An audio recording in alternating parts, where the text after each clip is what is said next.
Hello, this is Peter, and you are watching Time Traveler's Handbook. Time loops are fascinating storytelling mechanics. In a nutshell, a time loop is when a protagonist is stuck living the same day over and over again until they can solve a problem. The most popular time loop movie that I know of is Groundhog Day, where Phil Connors is trapped reliving Groundhog Day over and over again until he can learn to be a better person. Today we are talking about Happy Death Day, the product of Groundhog Day and murder. Happy Death Day is one of my favorite time loop stories and a perfect example of how to make a time loop story and how to break the norm when creating one as well. If you haven't seen Happy Death Day yet, I highly recommend you go and watch it now, as there will be heavy spoilers in this video. Okay, here we go. The loop starts with a bang, or a bong in this case, with the clock tower striking 9 a.m. Although our main character Tree has not yet died, we are counting this as kind of a pseudo-loop where she has started the cycle, but she doesn't know it yet. Every loop has a starting point, but it's not always clear where that is until we reach the end of the loop. In this case, the start of the loop is 9 a.m. when the clock tower rings. Every loop with a fixed beginning has a set of events that happen every single loop. This is because at the point of the start of the loop, every event that is set in motion will continue to be fulfilled unless the protagonist interferes. It's the law of physics. Objects set in motion will stay in motion unless acted upon.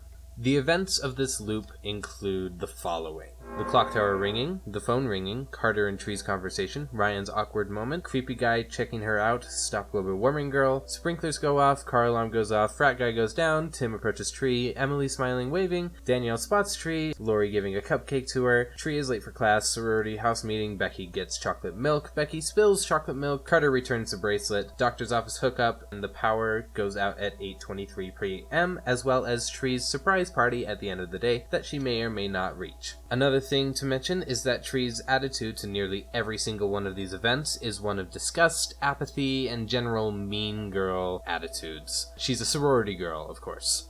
This is another time loop story norm, where the main character has some sort of attitude towards everything, and by the end of the story they need to fix that attitude before they can break out of the loop. It is often the reason for the loop, and for the majority of the movie we're led to believe that that is the case. The first time that Tree dies, she enters what we will call the deja vu loop. Imagine that you have just time looped and you wake up on the same morning as yesterday. What is your first instinct? Your brain is going to tell you that it's all a coincidence, because so far it has no reason to believe otherwise. Your brain will think that you just had a very vivid dream that accurately predicted everything that happened today. Your brain can dismiss this as a side effect of partying all night. In essence, your brain will think of any explanation for the loop other than you are stuck in a time loop forever until you can figure this out. She goes throughout her day, seeing more and more that this day is exactly the same as yesterday, but today she makes it to her party without getting murdered. Once she's there, she feels safe and grounded back into reality, only to have it flipped on her head once again when she gets murdered by a bomb. Next comes the nightmare loop. She begins to realize that this isn't a dream. This isn't just coincidence, and it's freaking her out pretty badly. This is a nightmare. What do you do when you think that someone's going to murder you tonight?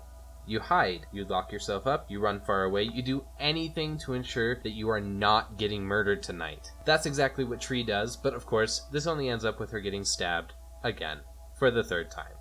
Upon starting her third loop, she has completely mentally broken down, and she calls out for help. This is another common element of time loops. The main character will call on the help of someone who isn't involved in the loop. Oftentimes, the other characters in the story can offer little to no help whatsoever because they think the concept of a time loop is ridiculous, and so they don't believe anything that the main character will say. Fortunately for Tree, Carter kind of believes what she's saying and is willing to help. This is where she has accepted the fact that the loops aren't going to end on their own and something needs to be done to fix it. They come up with a plan and we proceed to the second act of the film, the start of the plan loops. The plan loops consist of enacting a plan that is believed to fix the time loop. Most of the time these plans are total failures and thus they don't set the protagonist up to succeed.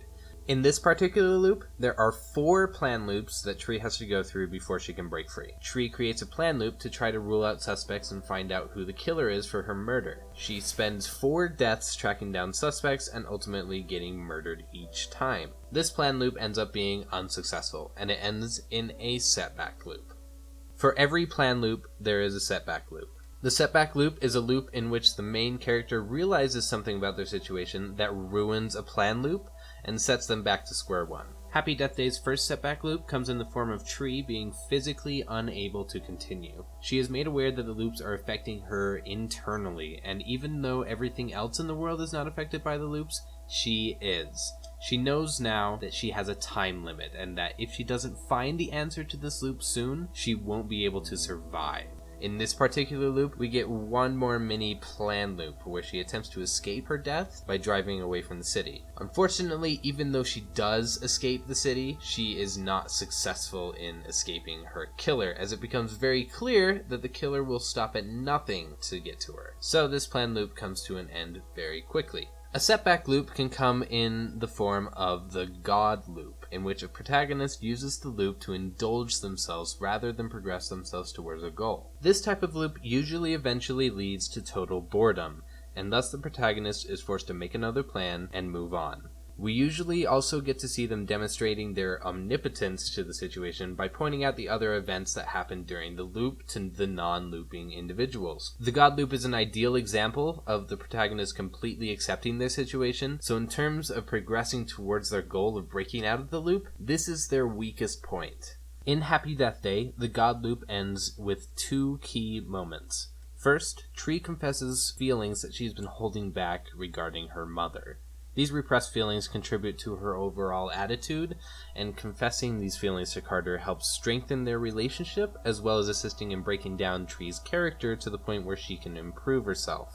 The second key moment is that she learns a crucial detail about her killer, their identity. Not having a real plan of action, she goes to the hospital to face them down, resulting in Carter's death and forcing her to reset the loop one last time and perform the perfect loop. The perfect loop is exactly what it sounds like. The protagonist lives the perfect day, solving every problem that is presented to them from the beginning of the loop. This loop serves the purpose of character development, showing how much a person has changed as a result of the loops. Every event that I highlighted at the beginning of the video has been resolved by a change in Tree's attitude towards these events. As a side note, I absolutely love the symbolism of Tree hanging herself in the clock tower to end the loop before the perfect loop. It shows that Tree controls the loops now, not the killer, and she's causing the end and the beginning of her final loop. In Happy Death Day, the perfect loop also involves defeating the murderer that is causing her to loop every time. She uses the events such as the rolling blackout to complete her plan to kill the murderer, effectively solving the problem. Well, almost solving the problem. This is where Happy Death Day breaks the norm, because the perfect loop doesn't break the cycle. We get one final loop, which essentially crams one more setback loop and one more plan loop in a very quick sequence of events. Tree finds out that the real killer is her roommate Lori, who has been orchestrating the events of Tree's death throughout all of the loops. They fight, Lori gets thrown out a window, and Tree is finally free. Except she's not free. From the trailers of the sequel, Happy Death Day 2U, we see that when she dies again, she's going to start the loop over again. The reason why this movie is so different is that the loop hasn't had a resolution yet. We feel like she's won because she defeated the bad guy and fell in love and she experienced the perfect loop, so she's a better person now. But she didn't win, and the loop is still on. I'm hoping that we do get an explanation as to how the time loop is happening and sustaining itself, because from this film, we learn that A, Lori, the villain of the movie, was not causing the loops, and B, there's no benevolent force acting upon Tree that cares that she has completed a perfect loop and changed her character such that she's a better person than how she started. That's why I love this movie. It breaks the norms on what to expect in a time loop story, and it is my hope that it changes time loop movies forever. Thank you for watching my video. I hope you enjoyed it very much. I will be watching Happy Death Day 2U when it comes out in theaters, so I'll bring you my thoughts on the movie after it is out. Be sure to like and subscribe if you'd like to see more time loop videos, and let me know in the comments what kinds of things you would like to see from my channel in the future. Thank you so much!